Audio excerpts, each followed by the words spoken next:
I was just going to say we can begin whenever you'd like, Mr. Chairman. All right, so I'm assuming that we're all lined up and ready to go, and staff has started, right, taping, and Mr. Garcetti has an unusual background. Looks like he's in a restaurant, maybe, I don't know, but that's good. Thank you for joining the meeting, wherever you are. You're muted. You're muted, Gil. There you go. There we go. I'm at a university, Caltech.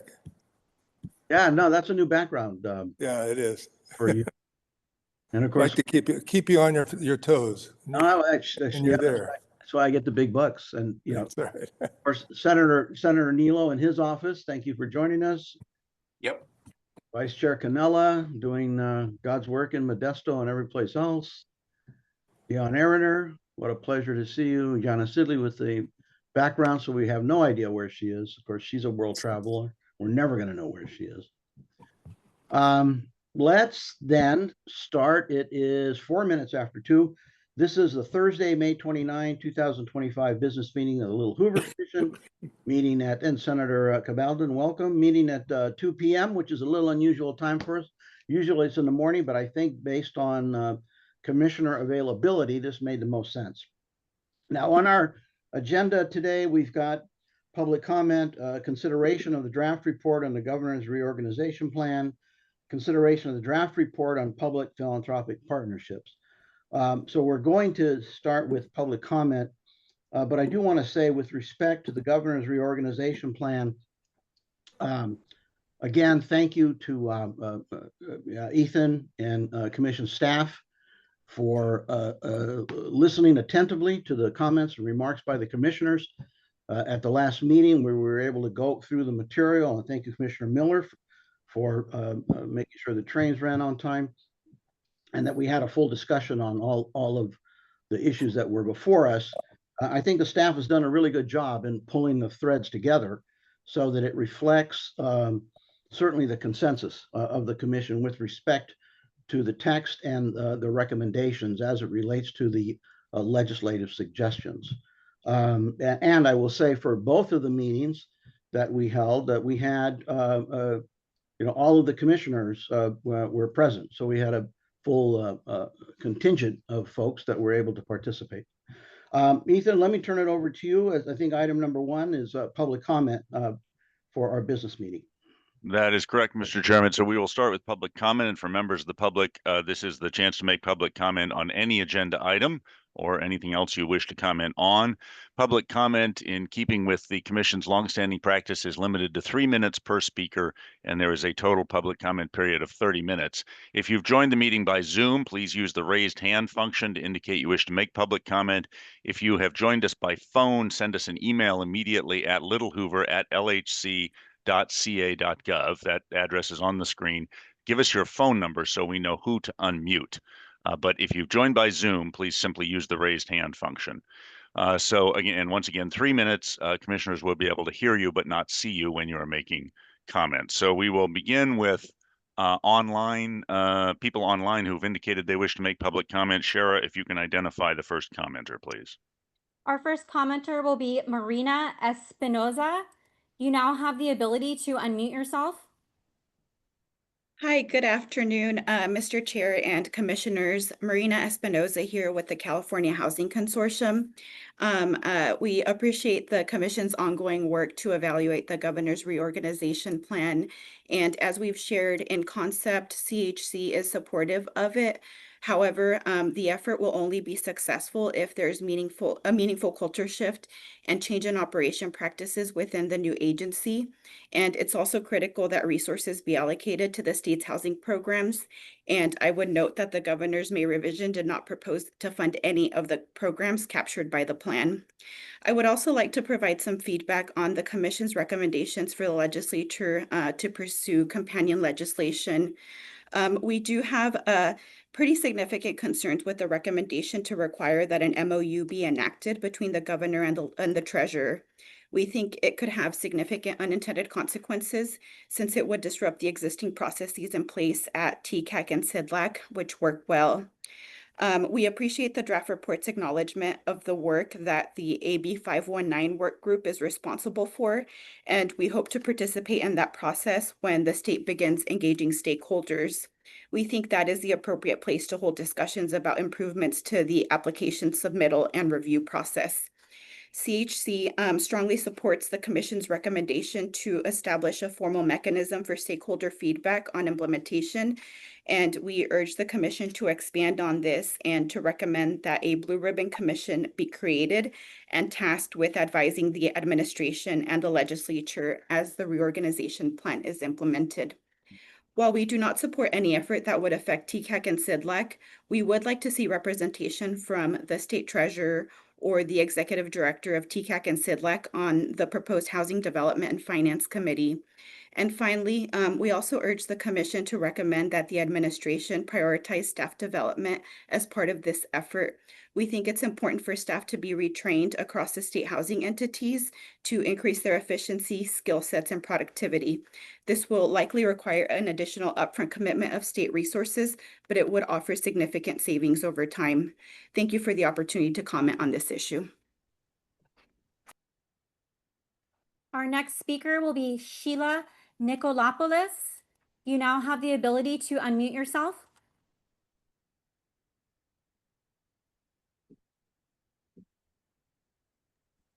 Sheila Nikolopoulos.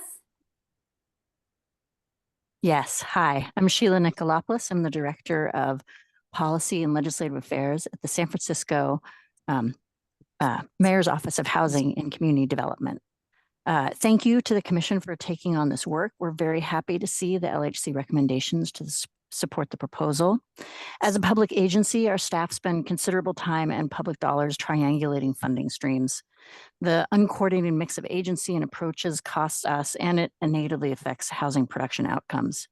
We do separate application processes, scoring and evaluations, decision-making, compliance, reporting, all of these things. Navigating these processes takes significant staff time and expertise. San Francisco is committed to doing everything we can at the local level to decrease costs and to ease the process of producing affordable housing. And the recommendations before you would provide this kind of streamlining to the state, to the benefit of everyone. We want you to take what is working really well in the system. For example, TCAC and CIDLAC are focused on ensuring the state investments produce the most affordable housing possible. They're staffed by housing finance experts oriented to the market, and they're focused on delivering housing. We would like for the creation of a new agency to embrace these ideals, and this new department should have a sole mandate of focusing on affordable housing finance. And we also believe that a piecemeal approach won't work. In other words, we encourage you to go big, restructure the housing finance system to include all funding agencies so that we can have a single system that's working well together. Thank you very much for your time. Our next speaker will be Alex Rogala. You now have the ability to unmute yourself. Hi, Commission. My name is Alex Regala, and I'm a policy manager at Mid-Penn Housing. I'm here today to express our support for the reorganization proposal to create the California Housing and Homelessness Agency. Creating a predictable, well-funded housing finance delivery system is the #1 action the state could take at this moment to encourage developers like us to build much-needed affordable homes. The proposed agency is an opportunity that can help create this system.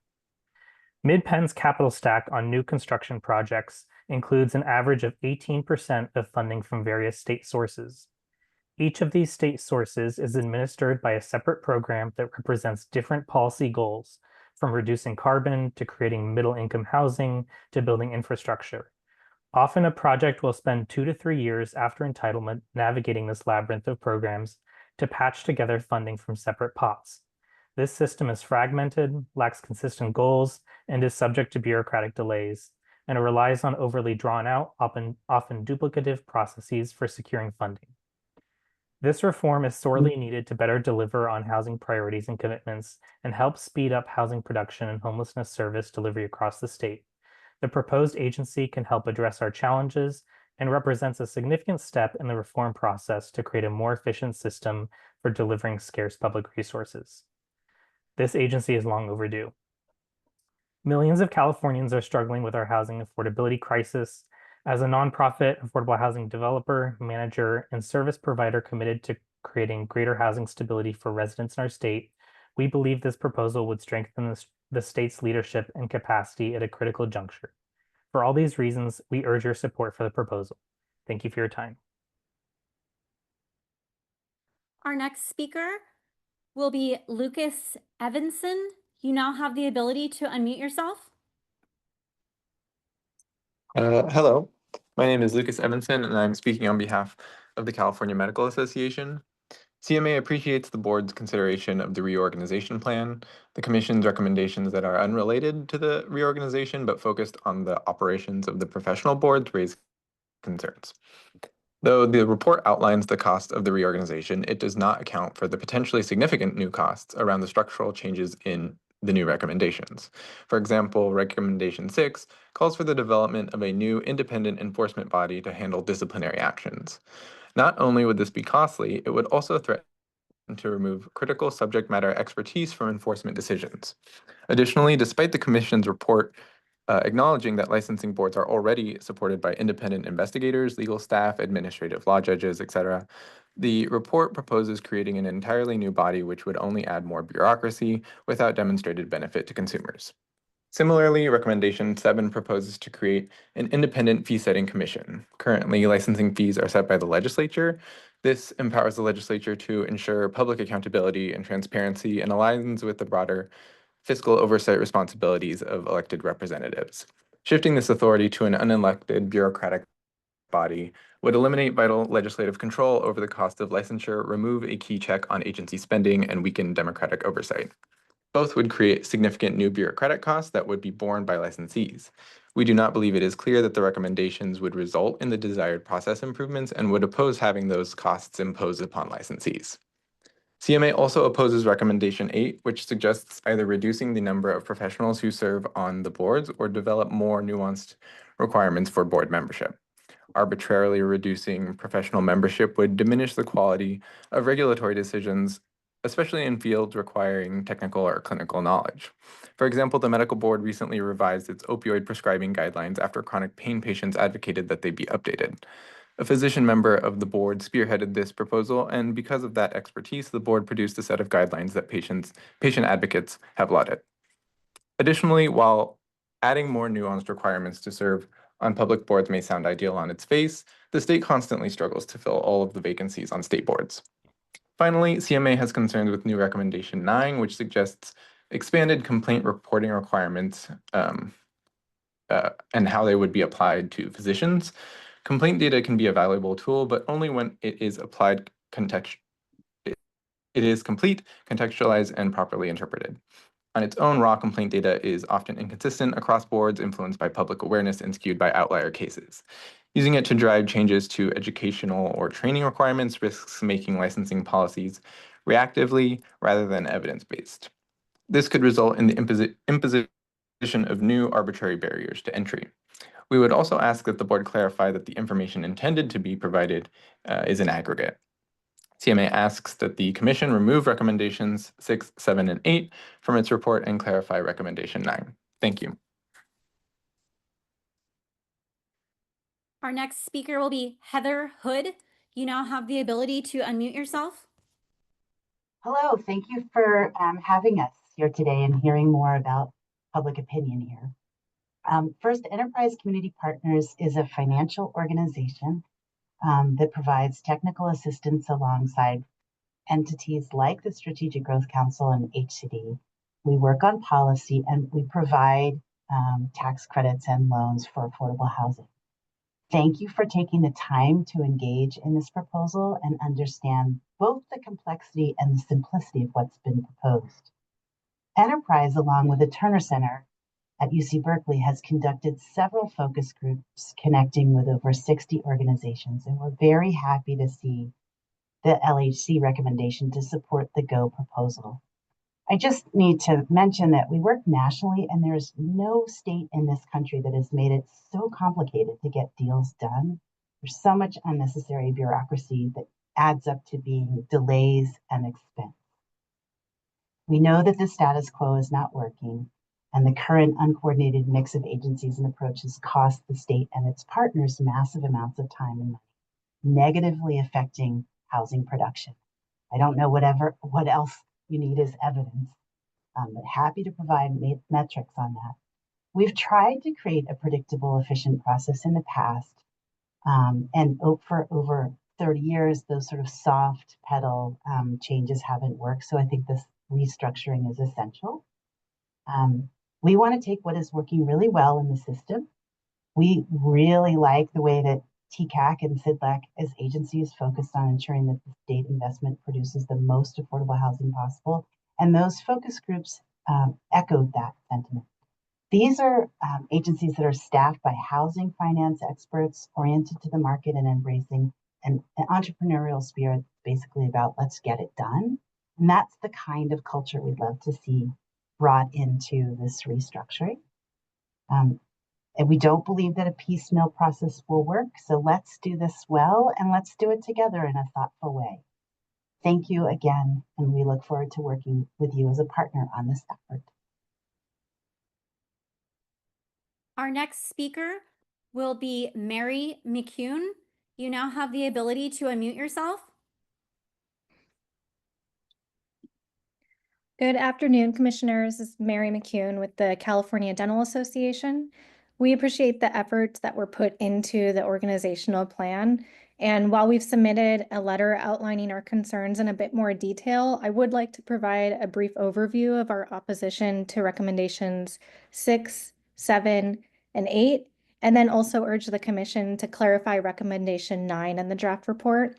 So as a brief overview, recommendation 6 would create a costly new enforcement structure and remove licensed professionals from disciplinary decisions, which would undermine the clinical expertise that currently exists. With recommendation 7, this similarly proposes an unelected fee-setting commission, and it would eliminate the legislative oversight and risk unchecked increases in licensure costs. With recommendation 8, this would be an effort to reduce professional representation on boards, which would ultimately degrade the decision-making quality, especially in really technical fields like dentistry that require subject matter expertise for issues like infection control or even clinical training requirements. And then finally, with recommendation 9, we urge the Commission to clarify that the complaint data should only really be shared in aggregate de-identified formats. Unvetted complaints should not be publicized in ways that could potentially harm professional reputations or mislead the public. And we want to make sure that any reports really contextualize that data.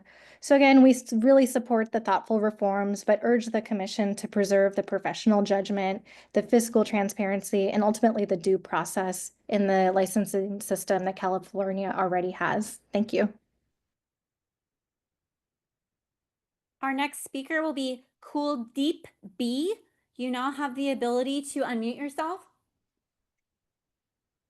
Hi, my name is Kuldeep Birdie with East Bay Asian Local Development Corporation in Oakland, and I would like to thank the Commission for the recommendation in support of the proposal. That is all.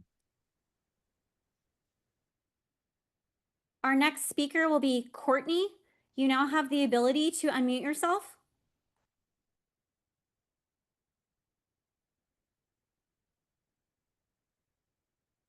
Courtney?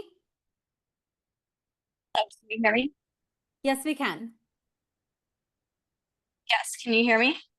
Yes, we can hear you. Wonderful. Good afternoon. My name is Courtney Powell, and I'm the policy manager at Resources for Community Development. RCD is a nonprofit organization dedicated to creating and preserving affordable housing for people with the fewest options.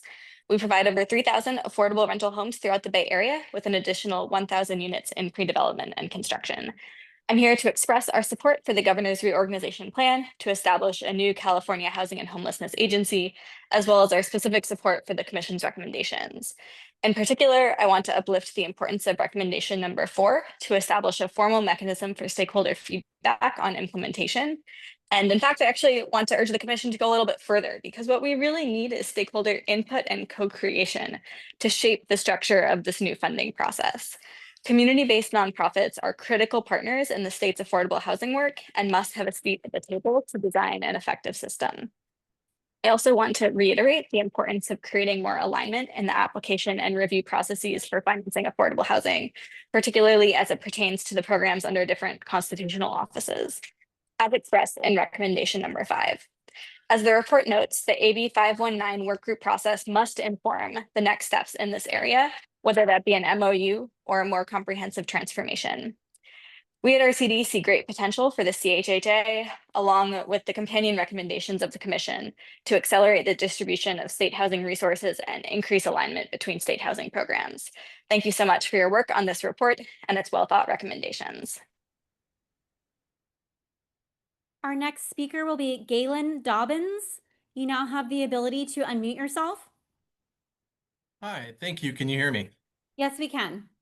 Perfect. Good afternoon, Chair and Commissioners. My name is Galen Dobbins, and I'm a policy analyst with the California Coalition for Rural Housing, or CCRH, and thank you for the opportunity to provide comment. As one of the oldest state low-income housing coalitions in the country, we fully support the creation of the California Housing and Homelessness Agency. CCRH promotes and preserves affordable housing in rural, agricultural, and tribal communities across the state, and these communities we serve are often sidelined in these conversations around the need for affordable housing, despite the rising numbers of rural Californians experiencing housing instability and homelessness. We believe that this reorganization can create an agency with more streamlined, integrated, and coordinated processes and systems, one that is better equipped to support all Californian communities. We appreciate the proposed Housing Development and Finance Committee will provide more transparency and public input in funding decisions, regulations, and program guidelines, which will help us build trust and demonstrate our commitment to the public and create affordable homes more efficiently.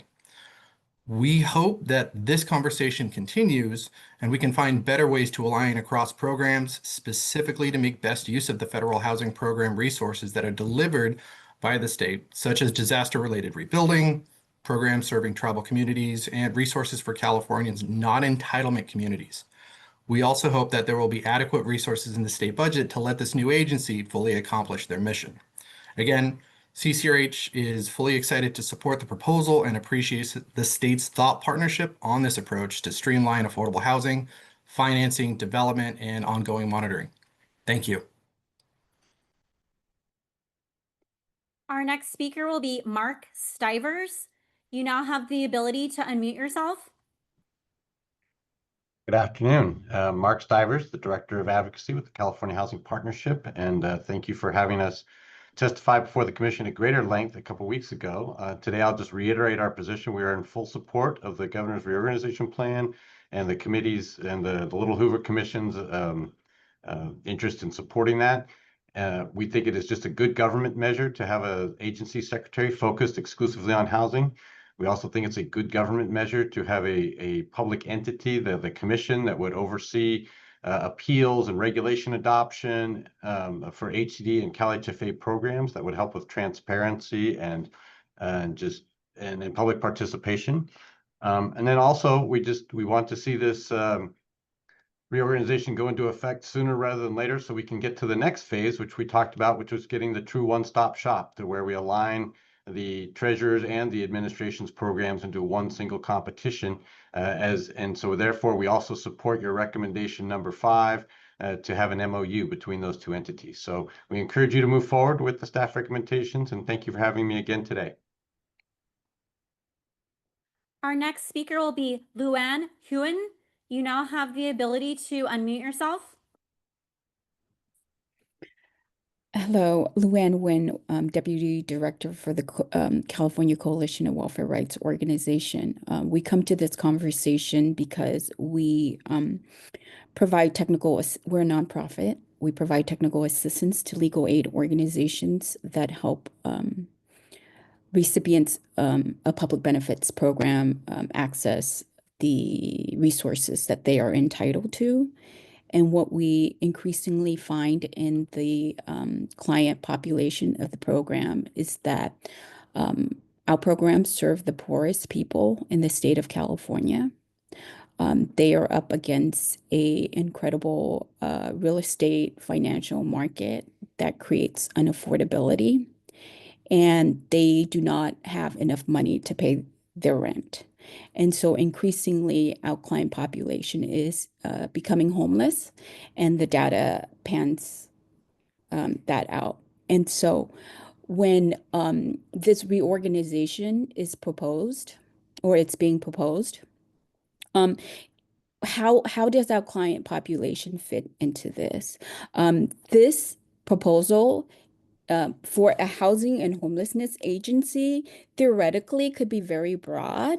And right now in the trailer bill, it's mainly like a shell game around refinancing. And we are very much in support of the streamlining of the refinancing aspect of it. But in the greater scheme of things, particularly with respect to the resource and the homelessness prevention piece and the support the rental assistance piece, how does that all get fit together, say, a year from now or 5 years from now? And I think that the picture to that is very unclear, as seems to be indicated by your report. So it's hard for us to support this in totality when the picture is not very clear. Though we do think that the administration has its heart in the right place, and maybe these are the right ways to be moving, but it's not sufficient to solve the problem that the people in our community need. We think that what you really need is a state of emergency. The governor needs to declare a state of emergency. Why? Because we need to be completely flexible here. Even with the recommendations that the governor's office is proposing in their TBL, like, you don't have enough of a picture of where all of this is going to go. And frankly, maybe it should be completely nimble, and you've laid out some structure, but none of those structures can be enforced or implemented in the way that the law and the statutory frameworks for all of these funding programs work right now. And so if you want to do this and get to a one-stop shop where you have one application for rapid rehousing instead of the 8 that Monterey is experiencing right now, you have to get way more radical than what is being put on the table to solve the problem. And that's why a state of emergency is needed. Thank you, ma'am. Your 3 minutes has actually expired, so appreciate your comments. Shara, I believe we have no other commenters. Is that correct? That's correct. If that is the case, Mr. Chairman, we can close the public comment session and move on to item number 2. Thank you very much, and thank you to the public for their participation. Looking at item number 2, which is consideration of the draft report on the governor's reorganization plan, I think we're all fully familiar with what has been put together by staff. I'm not going to ask staff to go through and summarize the report again. If commissioners have specific questions for staff, then you please raise those. But let's just open this up for the conversation about adoption of the draft report. So looking at Commissioner Byer, who has his hand up, you will go now, sir. Thank you, Mr. Chairman. If I could, I'd like to comment first on housing and then in a separate comment later, maybe after other commissioners have spoken about the consumer protection, occupational licensing issues, because I think we should focus on our primary assignment, which is the reorganization. And I completely agree with the report as written, and particularly the excellent work that staff did to provide a rationale for the creation of a new housing and homelessness agency, pointing out the expansion in responsibilities and staff. And I think they make a better case, the staff report does, than any of the witnesses or the administration did. So I congratulate staff on excellent work. As a proof point about the urgency of housing reform, RAND this last week did a report comparing and contrasting California to Texas and Colorado, two roughly comparable states, one in size and one in terms of proximity and the like. And depending on the type of housing, whether it was single family or multi-housing, the cost difference between California and those other states was 3 or 4 times. That is 300 or 400%. And so the need for cooperation, single stop activity is profound. I would hope that the legislature takes up the commission's suggestion and looks at other components beyond reorganization with an urgency that's appropriate to the moment. Frankly, I'm disappointed the administration's implementation schedule is as slow as it proposes, because it would extend past the current governor's term. And then lastly, my view is the coordination memorandum of understanding between Treasury and the new housing agency is the right mid-level position. It is not a recommendation for legislation, nor is it a recommendation to keep things the way they are. So I think we balanced the appropriate coordination, but I'm sure the legislators and the senators on the call will have views on that. So to me, thumbs up on the housing reorg, and I'll come back on the occupational licensing in a minute. Thank you. Commissioner Garcetti, I see your hand. Thank you. As I often do, I adopt all the comments of Commissioner Byer. I thought they were really on point. I also want to certainly thank, as everyone has, the staff. This is an incredible staff that we have, and we can't forget it. They are able to put together such complex issues in a way that lay people like me can understand it and appreciate it, and I very much thank them. The one issue that I do have, and if you want to put it off until later, we can discuss it there, is the licensing. I don't know how that first came to our attention. I don't recall that and what our responsibility is there. So if you want to put that off until we finish with the reorganization, that's fine. Great. And making my notes, I saw Commissioner Miller had her hand up, followed by Commissioner Nilo. Was that okay? Good. Please, Commissioner Miller. Thank you. I also associate myself with the previous comments, and especially the extraordinary work done by the staff. I do just want to go on record that the budget that I think is laid out really well in this document. I would have appreciated having this information sooner. I do think that's a really important part of the report and of the process. I would like, if it's possible, Mr. Chair, and this is my first time, so I don't know if it is, I would like for this new agency to consider savings while they are putting this together. I do think that the salaries do seem extraordinary to me. It seems like it's 4 agency levels. So I would just like, especially given all the uncertainty with federal funding, just for there to be some consideration of what efficiencies, economies of scale, and savings could look like. So I don't know, Mr. Chair, the process for amending the report, but I would recommend just some opportunity to make those 3 points, again, around economies of scale, efficiencies, and savings, if that is appropriate. But please correct me, because I actually don't know the process here.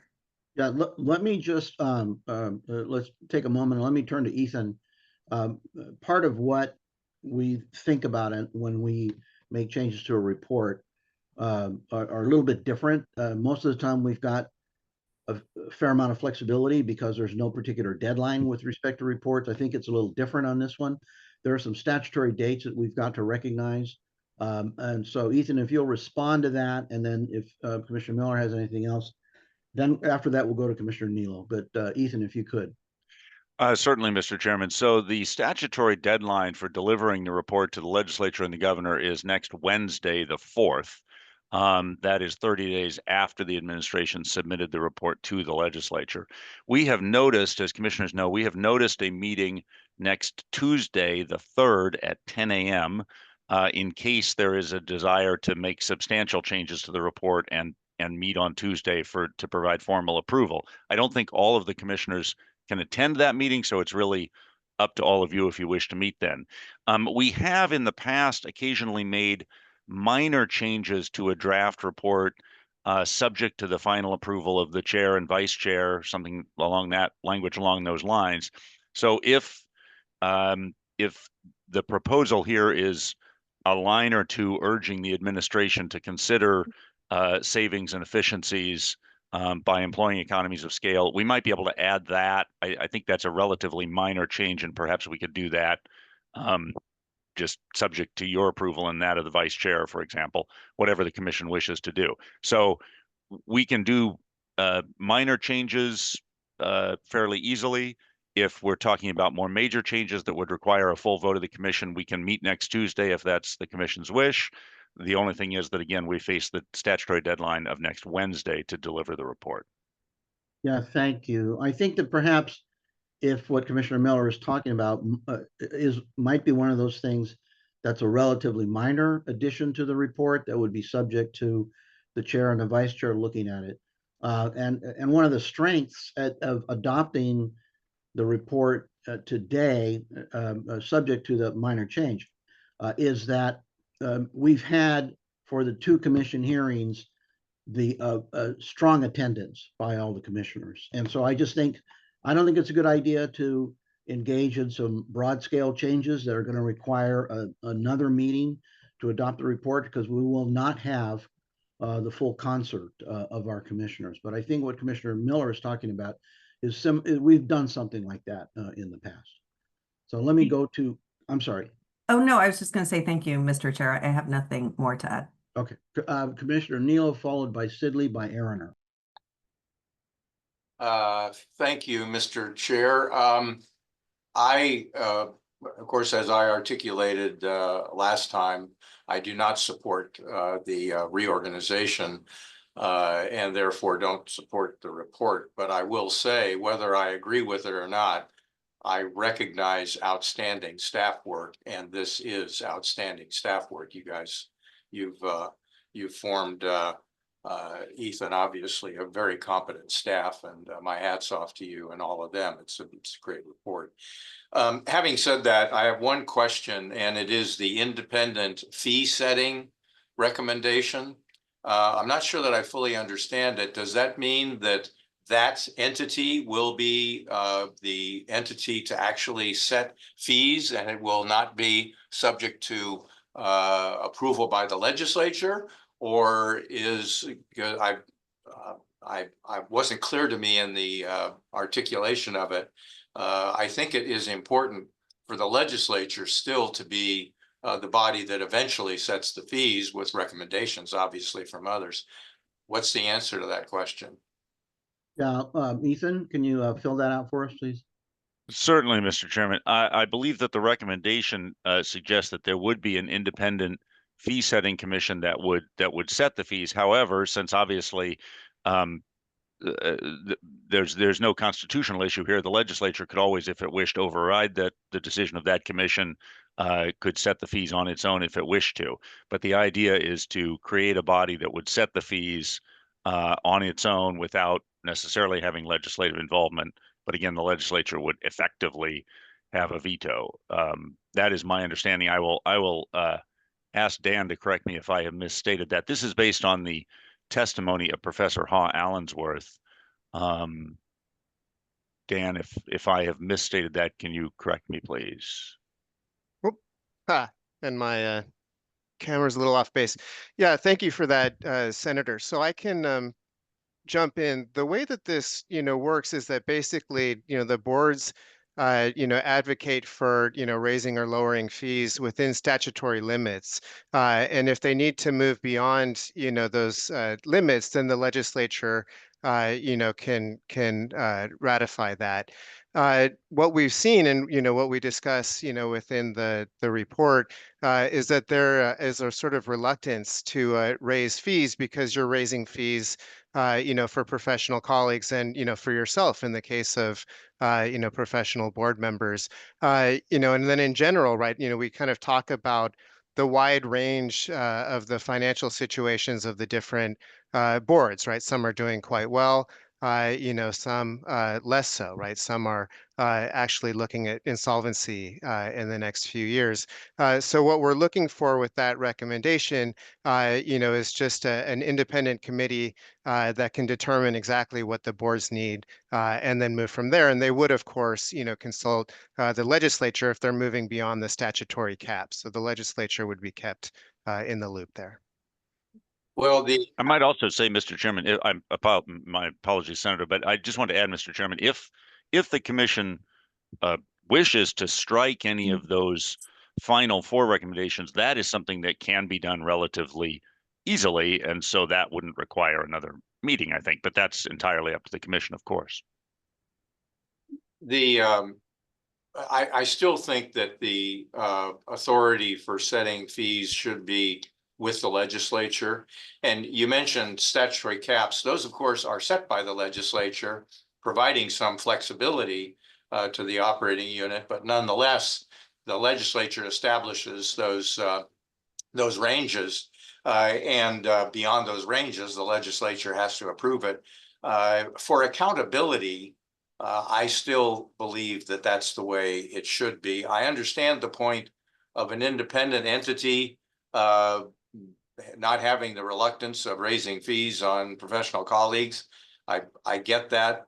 The question then would be, at what cost? How much is it going to cost to set up this independent entity? So I just have concerns with that particular recommendation for those couple of reasons.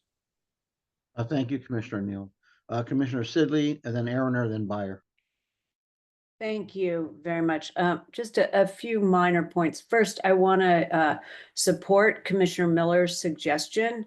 And so, if it's easier as we do this minor change, we could do a motion in a second because everyone's here, in which case I'm happy to offer a motion. I think that those recommendations are important and always important to add. But and I want to thank everyone else's comments, and particularly Commissioner Byer, who always is very thoughtful with his comments. Importantly, I want to call out 2 things. One, the extraordinary work of the staff, which is always extraordinary and yet again has proven themselves to be above and beyond. But also, I want to thank this commission. We changed our policy and we now put out the draft at the same time we put it out to the public that we're seeing it. And I want to just thank the public that read it and called in and made comments and made substantive, thoughtful comments. That's helpful. And so I want to thank the commission for changing the policy, and then thank the public for coming out and participating. Because that's the only way that we're actually good at what we do, is that the public also participates in what we do. So with that, I'm still very interested in what people are saying about the report, in particular to comments 6, 7, 8, and 9. And I appreciate the senator's thoughts here. And for other legislators, I'm just curious of your thoughts. But as to the overall report and in terms of the housing and the reorg, I am supportive of the report. So I just put that out there, and thank you again. Thank you, Commissioner Aaroner, followed by Byer, then Vice Chair Cannella. First of all, I want to thank the staff for an excellent report, right? We are so blessed to have such talented people working for us. So having said that, I actually want to align my comments, besides with Commissioner Byer, as always, right? But I also want to align my comments with Senator Niello.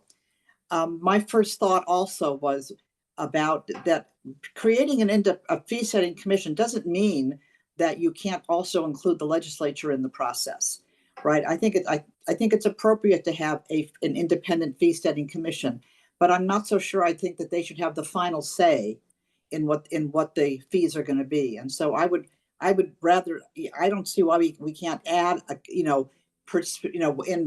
something in preparation for going to the legislature or whatever. The legislature shouldn't be spending this kind of time, from my perspective anyway, on arguing, right, about fees and all of that kind of stuff. I think it would be helpful to have an independent commission that gives them recommendations, but to have an independent commission that's not elected setting the actual numbers and all of that. I have a little problem with that as a former legislator, I have to admit. All right, very good. Commissioner Byer, then Vice Chair Canella. Yeah, thank you. Thank you. I would like to perhaps suggest a direction for a compromise with respect to 6, 7, 8, 9. Because I think we may be missing the larger picture here, and particularly the public comments, I think misconstrued what we were trying to get at. That is, as a group, we recognize that in 1950, there were 5% of occupations that were licensed. Today, it's 22, 23%. And there are adverse effects on the economy by excessive occupational licensing. And we tried to reflect that by saying, if you're going to create this new housing agency, the remainder agency, the consumer agency, needs to think beyond just consumer protection and recognize that occupational licensing is an economic driver for the state. If the requirements are too onerous, too difficult, and unconnected to the evidence of what's necessary for a particular occupation. Keep in mind, the state regulates 200 different occupations. So let's take away all health occupations, medicine, dentistry, etc. And we're thinking about cosmeticians and drywall and construction managers. And I think that's what was the gist of our conversation in our last meeting. And we were urging that the joint committee that reviews occupational licensing, and they do a sunset review, and I looked this up, somewhere between 5 and 11 occupations get reviewed every year in March. What we are essentially saying is you ought to look at the economic effect of occupational licensing and its fairness, starting with, are the requirements too onerous? That's part of the sunset process. Are the processes for discipline fair in the aggregate, not individual cases? Is the amount of money available to conduct disciplinary inquiries and adjudicate cases enough? And are the fees charged going to be self-sufficient? All under the auspices of, and this is Commissioner Aaroner's point, the legislature and this joint committee. So from my perspective, I think the substantive way to accomplish that is to put together those recommendations with a larger, I call it chapeau or overview, which is the legislature should consider occupational licensing as a matter affecting the economy with an eye towards examining these issues and reaching a judgment with respect to either groups of or individual occupations. And that they can do that in the sunset review process they engage in anyway. So for me, that would permit a more fulsome conversation, for example, on the sidebar about reciprocity, which I'm personally interested in, but I don't think we as a state are ready to do that across all occupations. We have done it with contractors, but we haven't done it with anyone else. So to accommodate Senator Nilo's point, if we put it that way, we've accommodated his interest by putting the legislature as the primary reviewer of the recommendations, as opposed to creating independent entities that cause these conflicts or cause this controversy. All right, thank you. Let's put a pin in that for a little further discussion. Let me go to Vice Chair Canella, followed by Senator Cabaldo. Thank you, Commissioner Byer, for the reminder of what we were doing, because I think I was having trouble remembering, but I'm fine with the report on the reorg, but I do have some concerns with 6, 7, and 8 as a professional engineer. What we deal with things that are, harder for the public to understand necessarily. And I do want a jury of my peers. If there's an issue, then I want them to understand it. I don't want folks that they don't understand what we do involved in discipline or fee setting. I don't know how you could raise our fees much more and still have engineers, but I guess that's possible. So I do have concerns as a professional with 6, 7, and 8, but the remainder of the report I'm fine with. Thank you. Senator Cabaldo. Thank you, and I want to join the chorus and appreciation for the really excellent work that the staff has done to highlight the key issues and do deeper analysis. It's very much appreciated. I won't end up voting for the report. I'm going to be abstaining just because if there is a resolution introduced to reject the reorganization, I'll be the one introducing it. So I'm going to keep our options open here in the Senate. But I wanted to add my perspective on three issues, the two that Commissioner Miller raised in this last one that has generated more conversation. That is, one of my biggest concerns about the reorg is that it will delay the immediate urgent work that needs to happen right now.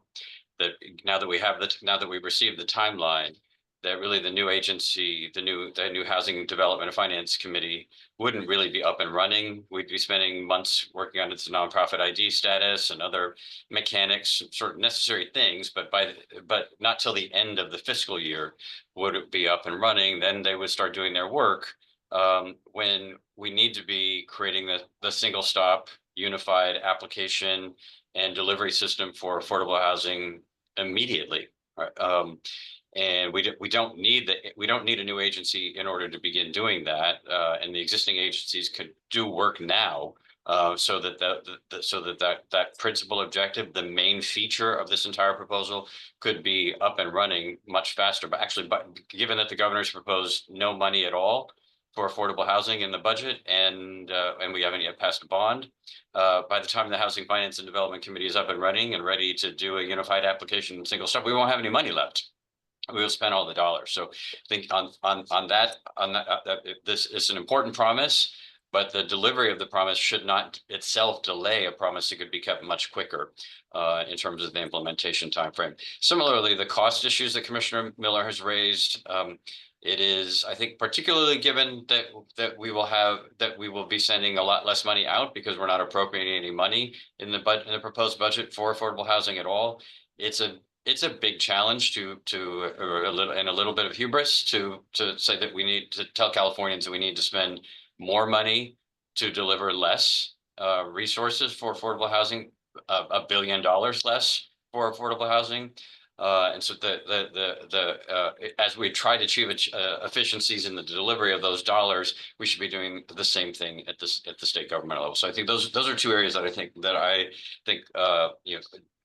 do need improvement, because the crisis that the report outlines is very real, and the need to do a single stop unified application and delivery system is incredibly compelling.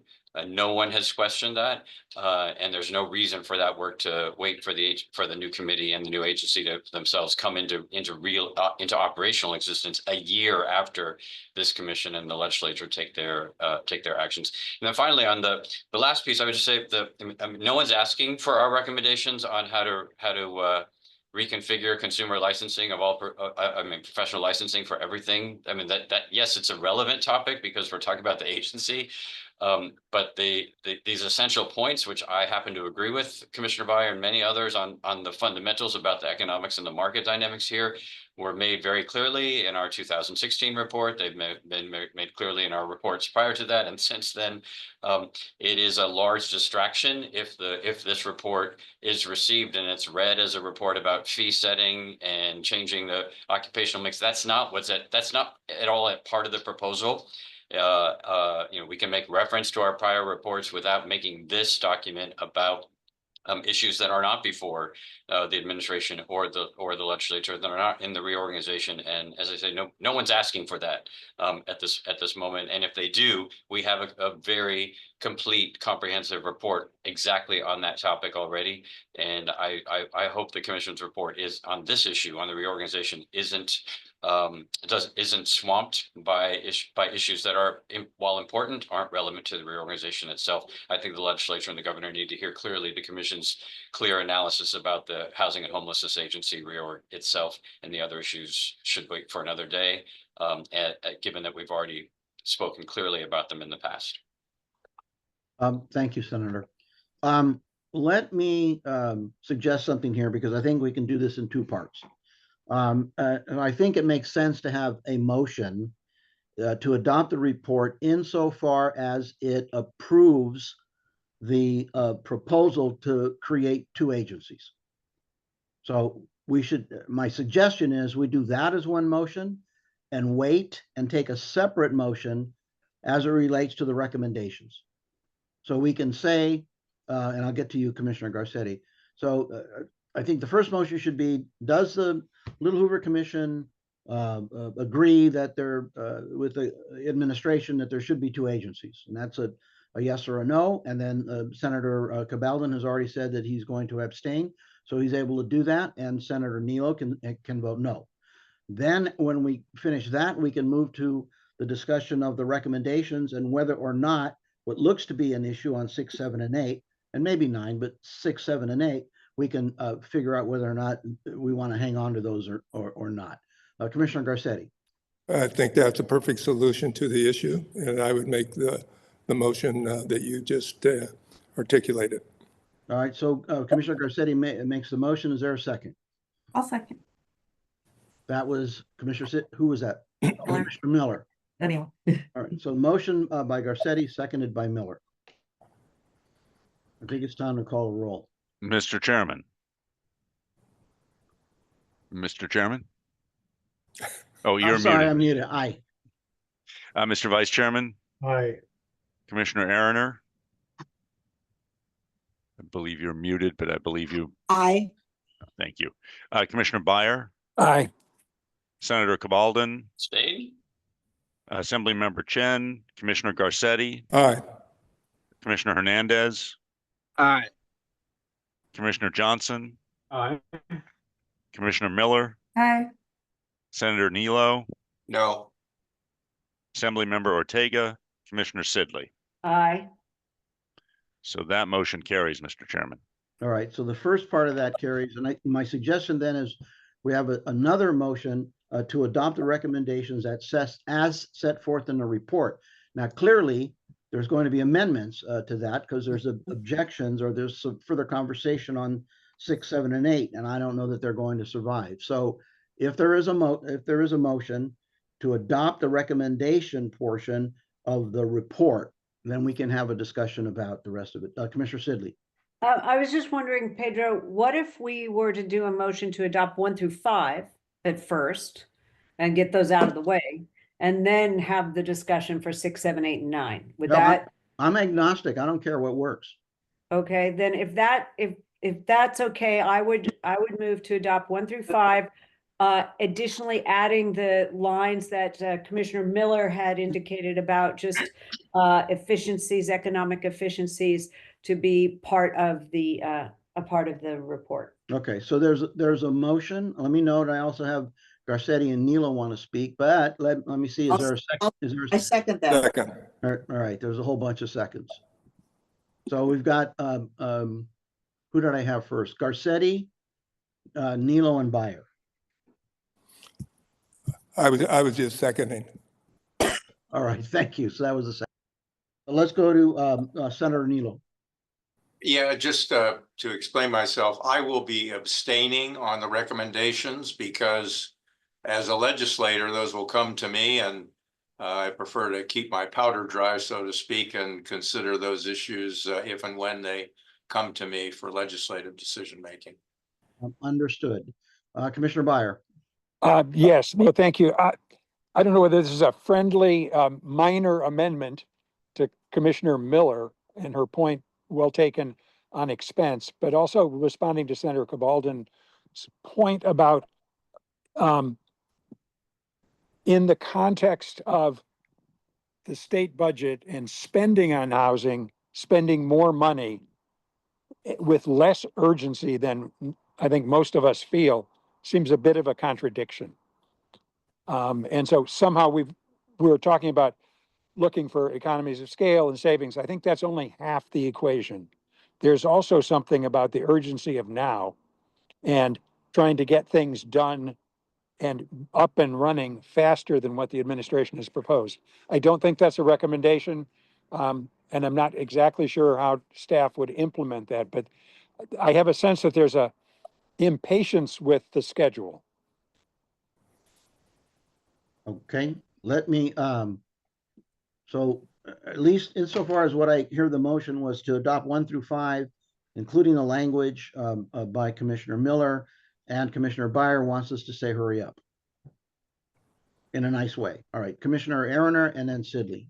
So if I remember correctly, during the testimony, right, from the public and from the agencies, and actually, I don't think that they precluded doing some of the things that Senator Cabaldon is talking about now while the reorganization is going on. They didn't say that they were not going to do those things while they were in transition. At least I don't remember them saying that. I thought that they felt that there were certain things that had to happen now, and that because when we kind of asked them, do you really need to have a reorganization to do the things that you're talking about? And the answer, people had to be truthful. They didn't have to have the reorganization to do those things. And so it just seems to me that there's got to be some way of us acknowledging or saying to them, we don't want the reorganization to be the thing that holds up whatever you can work on now, because of the urgency of what the problem is, with or without money, right? There are things for them to do. And so I don't know why we can't figure that out in regards to saying to them, we don't want reorganization to stop things from moving forward, because they seem to be committed to moving things forward. We seem to be arguing about how quickly they're going to do that. All right, let me offer a comment, because I want to make sure that we don't stray too far off the trail here. It seems to me that we can add language that talks about the urgency. We can add language that talks about economy of scale and budget. And we can do that in such a way that's not going to require another meeting, because I really don't want to have to try to bring us all together on the 3rd, because we have changed so much about the draft. So I think we can do that. Let me go to Commissioner Sidley, then Commissioner Miller. So Pedro, this is actually just to reiterate your point. The very essence of the reorg is about the crisis. That's why we're doing this.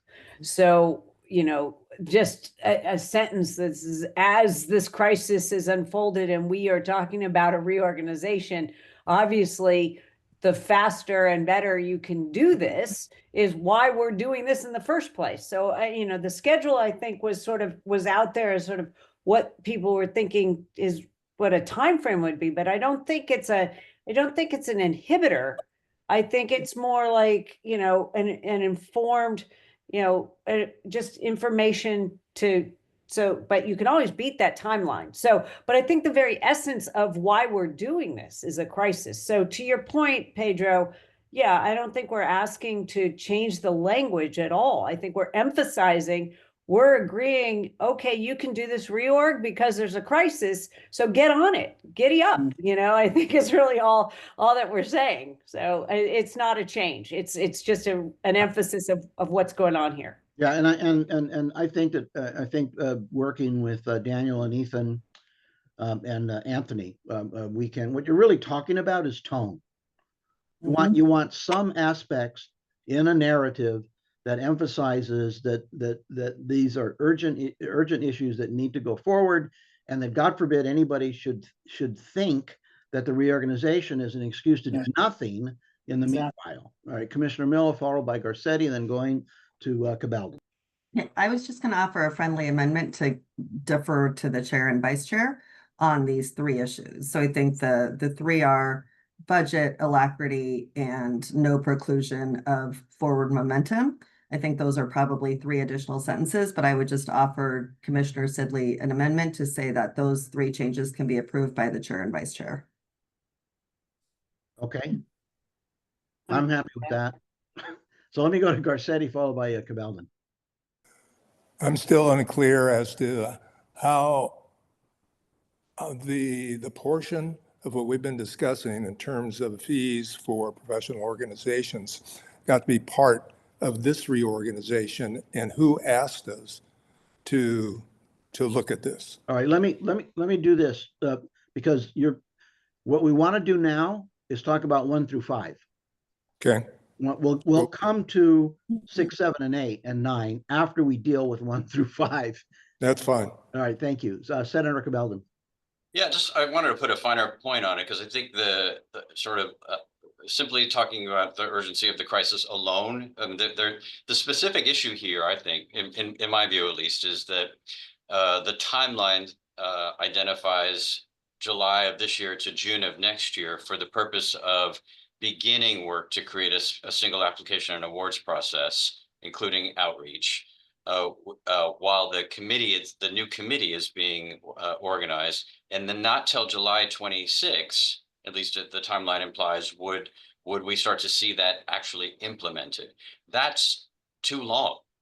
It's that specific piece. So it's not that we need to rush every part of this entire reorg, but the key feature, which has been said, can be done by the existing, since we expect many of the folks in the agency will transition to the new one, that work could be done much more quickly. And so that's, to me, I think that's the key focus here, not simply the reorg is a good idea and let's accelerate it as much as possible, but the specific deliverable of a unified single stop application and delivery can't wait till July of 27 to go online.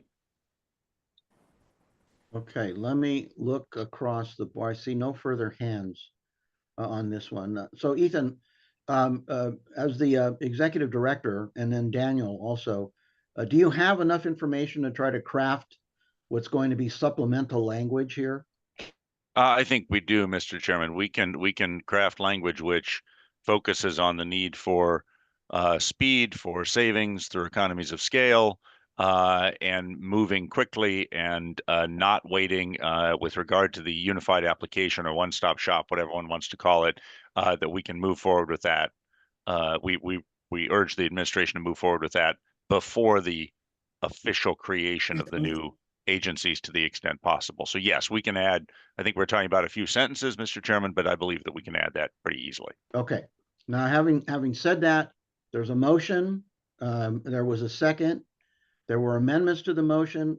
I think what Ethan has just done is articulated what we understand those to be.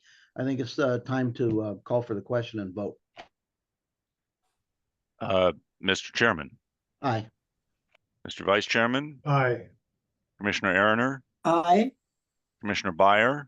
Aye. Senator Cabaldon. Aye. Assemblymember Chen. Commissioner Garcetti. Aye. Commissioner Hernandez. Aye. Commissioner Johnson. Aye. Commissioner Miller. Aye. Senator Nilo. Assemblymember Ortega. I didn't hear, I think I believe. Yeah, Yeah. I'm abstaining. Thank you, Senator. Assemblymember Ortega and Commissioner Sidley. Aye. So that motion carries, Mr. Chairman. All right, motion carries. Now let's look at the second half. In the second half, if someone's prepared to make a motion to adopt the recommendations that set forth in the balance of the report, and then we can have a discussion about how much of those we want to get rid of, modify, or just burn at the stake.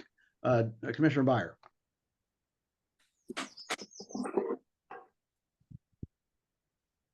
Commissioner Byer, you're muted. Yeah, There you're you Yeah, go. muted.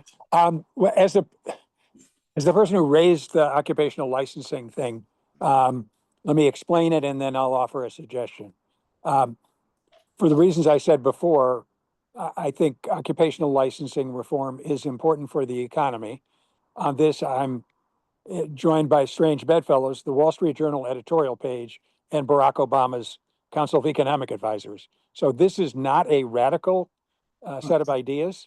Having said that, I recognize the handwriting on the wall, and I would rather avoid a situation where a negative vote is construed as approving what's going on currently.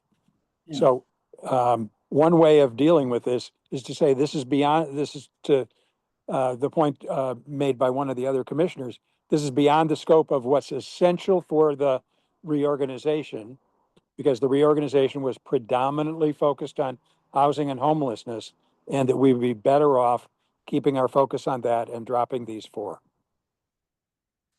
Okay, so I understand that is your motion, you made a motion that as it relates to recommendation 6, 7, 8, and 9, that they be deleted from the report. Correct. Is there a second to that motion? I'll second. Oh, I sorry, would- Sidley. I would second, but David, can we say, you know, as to what's left, please see our old studies and just, you know, I at least there's that much Yes, we can take it yeah, up. yeah. Okay. I was conscious in thank you, Commissioner Sidley. Yeah. There's a sidebar on reciprocity, which repeats what was in our report in 2016. So I think we can easily include that because that was in what was presented to the commission and people were given an opportunity to comment upon it. The fact that the legislature regularly engages in a sunset review to determine whether the occupational licensing scheme, including the licensing board, is necessary at all and whether it needs to be reformed, what we were really doing is offering a commentary that this new agency, consumer services, including predominantly occupational licensing, ought to be very robust in doing it because it has a dramatic effect on California's economy. We said that in 2016. We don't need to say it again other than in the sidebar. Okay, so with that, I second David's motion. All right, there's a motion, there's a second. Any further discussion? So let me be sure I understand. We're going to eliminate 6, 7, 8, and 9 and instead maybe expand on the sidebar regarding our previous reports. I think the sidebar is fine as written. All right, wait, hold on. I'm going to take a look at it.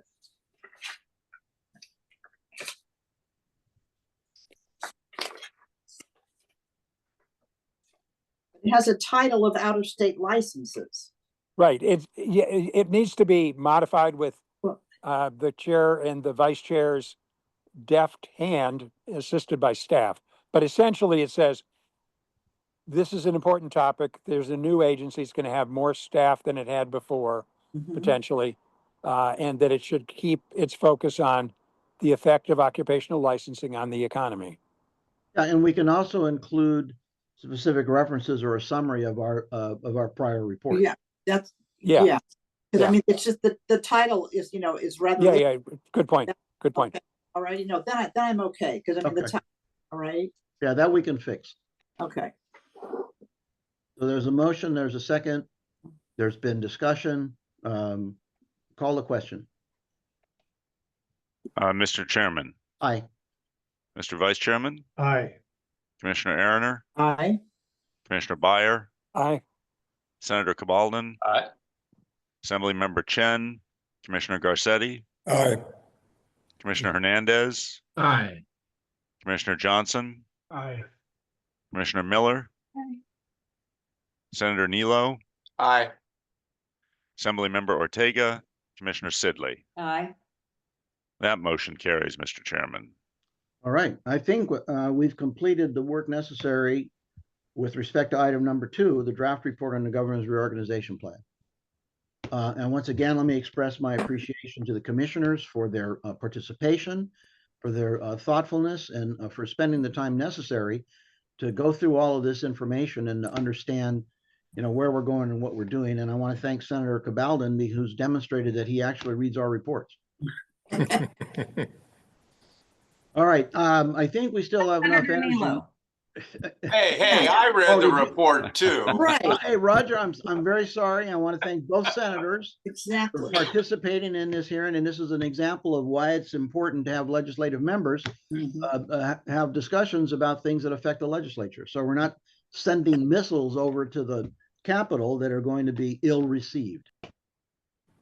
Now, I think we've got enough. When it gets here, Mr. Chair, I'm going to say I've never seen this thing before. Where'd this come from? Who are these people? Right? Who are these people? So I think we've got enough fuel in the tank to go to number 3. Thank you, Mr. Chairman. In that case, I will ask Crystal to briefly summarize the report on public-philanthropic partnerships. The hearing on this was conducted some time ago, but hopefully some of the commissioners who've been on the commission for a while will remember that hearing. The subcommittee on this was Commissioner Sidley and Hernandez, but I'll ask Crystal to just very briefly present the report. Thank you. In this study, the Commission looked at how the state partners with philanthropic foundations in order to solve societal problems. Since Governor Newsom took office in 2019, the state has engaged in 107 public philanthropic partnerships. They involve more than 27 different state agencies and departments and more than 250 philanthropic partners.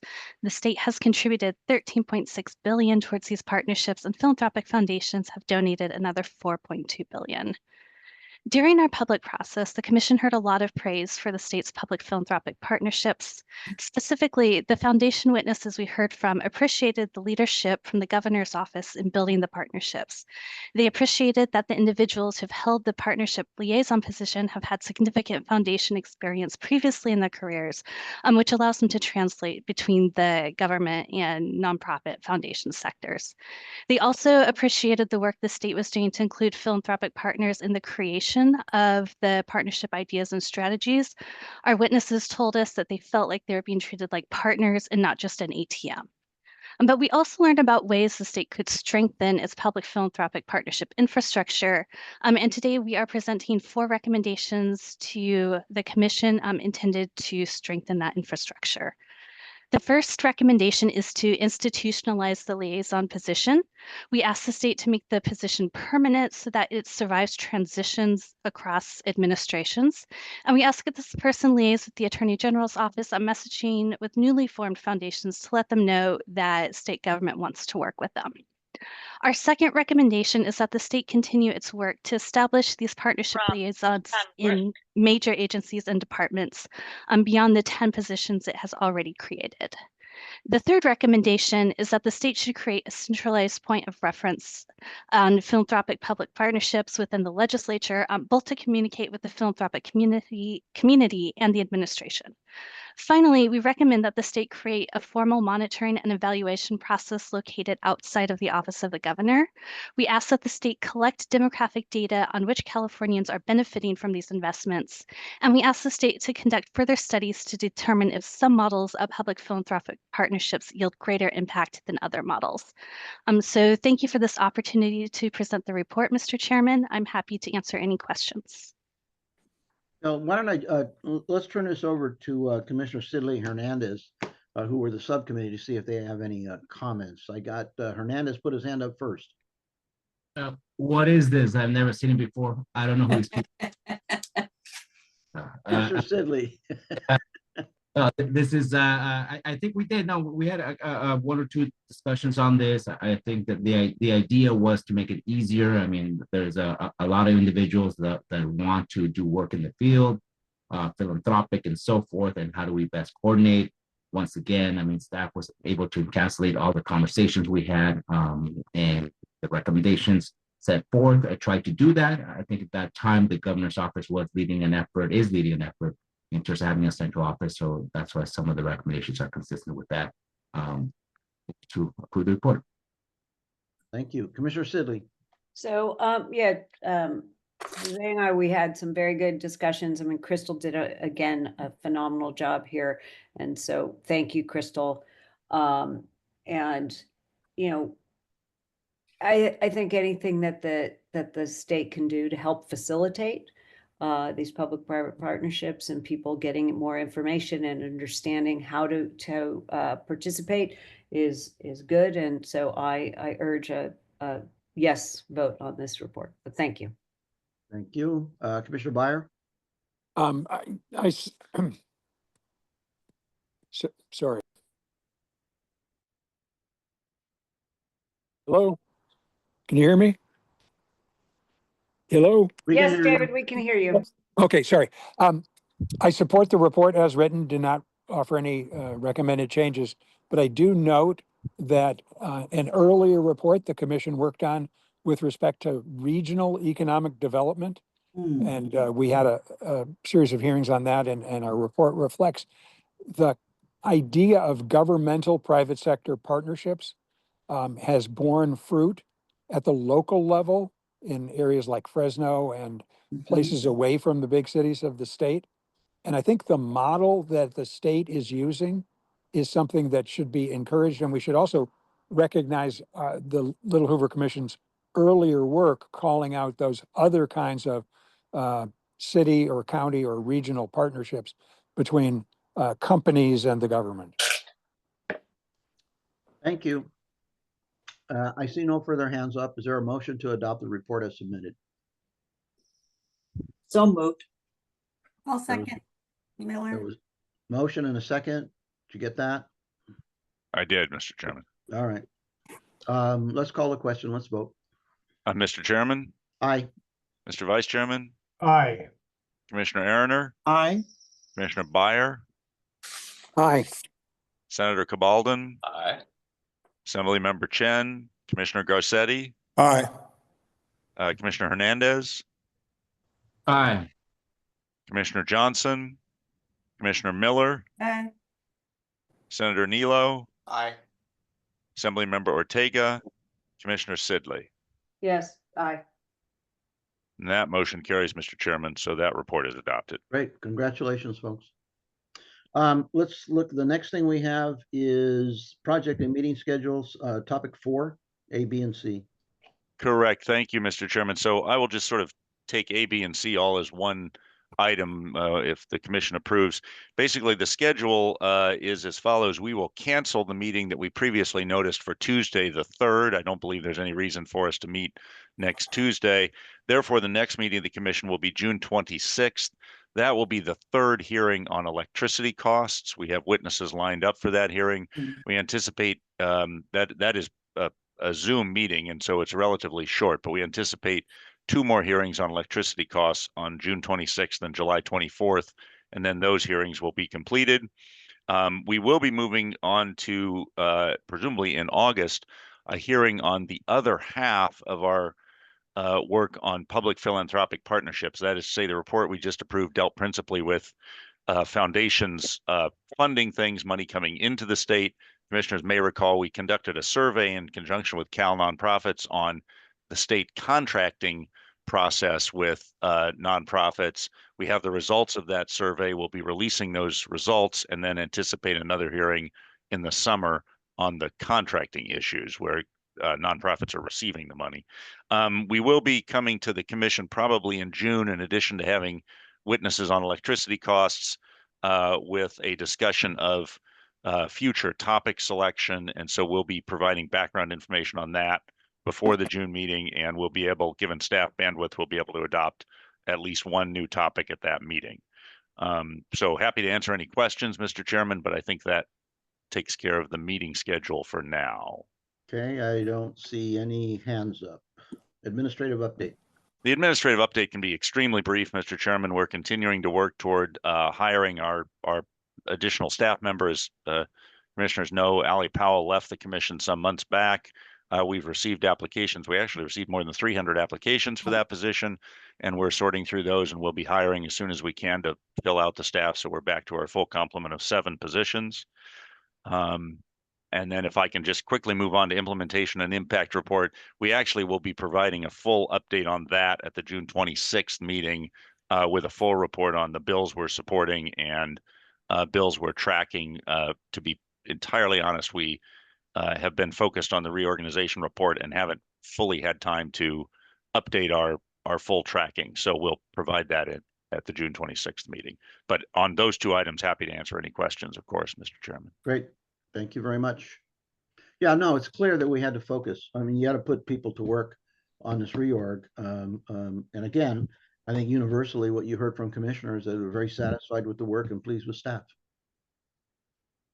So thank you, Mr. Chairman. So I'll leave it to you, but I think we have no other agenda items. We've completed our agenda for today. And so the next meeting would be June 26th. I think we're done here. Anyway, always a pleasure, ladies and gentlemen. Look forward to seeing all of you, as many of you as show up in June. Adios and safe travels.